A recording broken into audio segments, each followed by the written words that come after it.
নমস্কাৰ মই মোৰ সকলো জ্যোতি অনুৰাগী মোৰ ফালৰ পৰা সম্ভাষণ জনাইছোঁ। আজি মই আপোনালোকৰ লগত আহিবলগীয়া 2025 চনৰ ৰাশি বিষয়ে কিছু কথা ক'ম। মুখ্যতঃ মই আজি 2025 চনত কোনকেইটা ৰাশি অতি শুভ হৈ আছে, এইটো আপোনাৰ বৈদিক জ্যোতিষ বুলি মই নকওঁ, এইটো আপোনাৰ লাল কিতাপ অনুযায়ী ক'ম মই।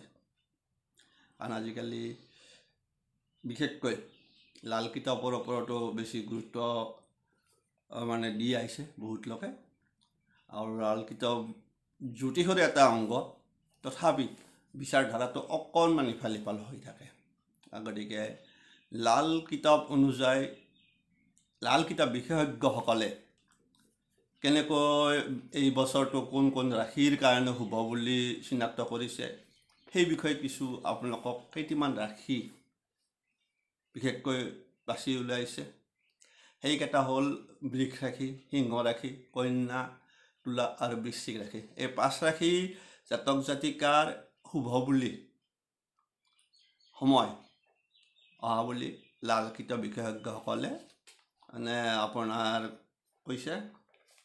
মুখ্য কথা, এই গ্ৰহ নক্ষত্ৰ বিচাৰ বিশেষজ্ঞসকলে কি কৈছে বিশেষকৈ এই ৰাশিকেইটাৰ বিষয়ে, সেই বিষয়ে কিছু আভাস আপোনালোকৰ আগত মই দাঙি ধৰিছোঁ মুখ্যতঃ।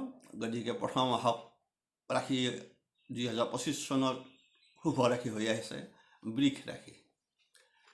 লাল কিতাপ অনুযায়ী 2025 চনটো বৃষ ৰাশিৰ জাতকৰ কাৰণে শুভ বছৰ। এই সময়ত লাইফ পাৰ্টনাৰৰ সৈতে সম্পৰ্ক ভালে থাকিব।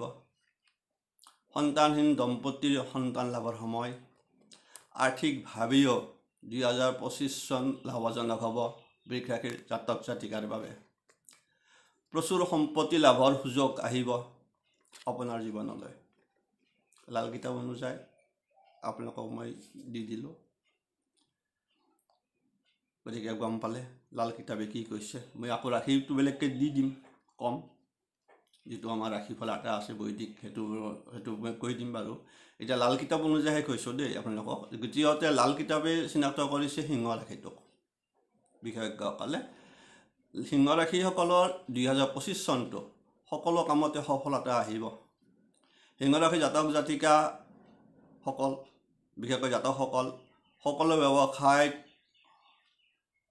আগতকৈ বহু আগবাঢ়ি যাব পাৰিব। ইয়াৰ ফলত আপুনি আৰ্থিকভাৱে লাভৱান হ'ব। যিসকলে ব্যৱসায় সম্প্ৰসাৰণৰ কথা চিন্তা কৰি আছে, সেইসকলে এই বছৰটো এটা সুযোগ পাব। আপোনাৰ কঠোৰ পৰিশ্ৰম কাৰণে অফিচৰ সকলোৱে আপোনাক প্ৰশংসা কৰিব। 3 নম্বৰ ৰাশিটো দিছে কন্যা ৰাশি। লাল কিতাপ অনুসাৰে 2025 চনটো সৌভাগ্যজনক হিচাপে দেখা দিব আৰু নিজৰ অনুকূলে থাকিব ভাগ্য। আপোনাৰ অনুভৱ হ'ব যে ভগৱান আপোনাৰ সহায় হৈ আছে। যিসকলে চাকৰিৰ কাৰণে প্ৰস্তুতি চলাই আছে, সেইসকলে 2025 চনত সাফল্য পাব। লাল কিতাপ অনুযায়ী চাকৰি যোগ সৃষ্টি আছে কন্যা ৰাশিৰ। 4 নম্বৰ ৰাশিটো আছিল তুলা ৰাশি।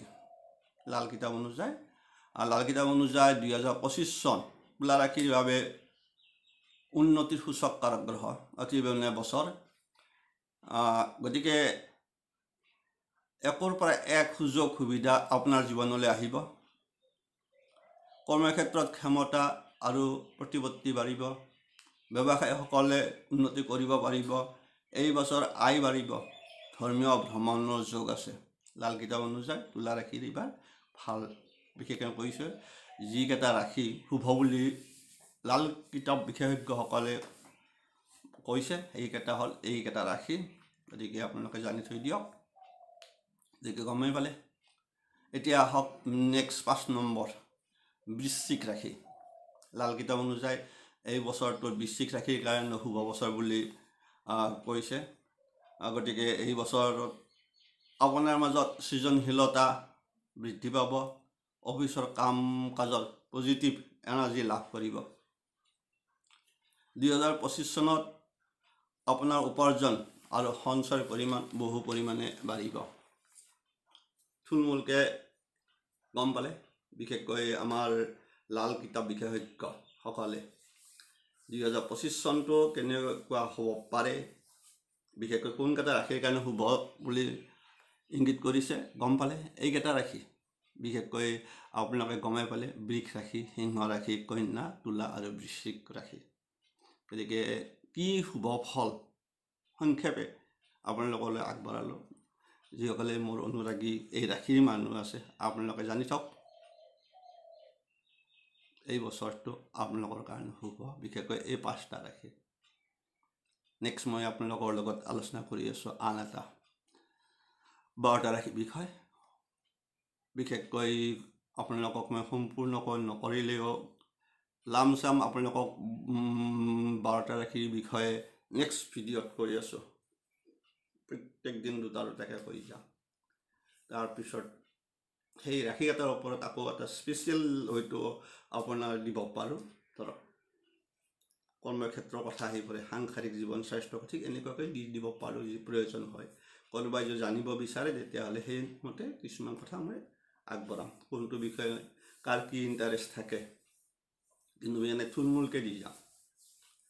গতিকে মই এতিয়া আপোনালোকক লাল কিতাপ অনুযায়ী দিছোঁ। এই 5টা ৰাশি লাল কিতাপে এই বছৰ চিহ্নিত কৰিছে শুভ বুলি দিছোঁ। আপোনালোকক যিসকলে চাই আছে, যিসকল এই ৰাশিৰ মানুহ, আপোনালোকে গম পালে যে আপোনাৰ কাৰণে শুভ সময় উপনীত হৈ আছে। আৰু যিসকলে নতুনকৈ চাই আছে, ছাবস্ক্ৰাইব কৰিব। নেক্সট আপোনালোকক বৈদিক জ্যোতিষ অনুযায়ী যি ৰাশিৰ ফল সেই বিষয়ে মই কওঁ।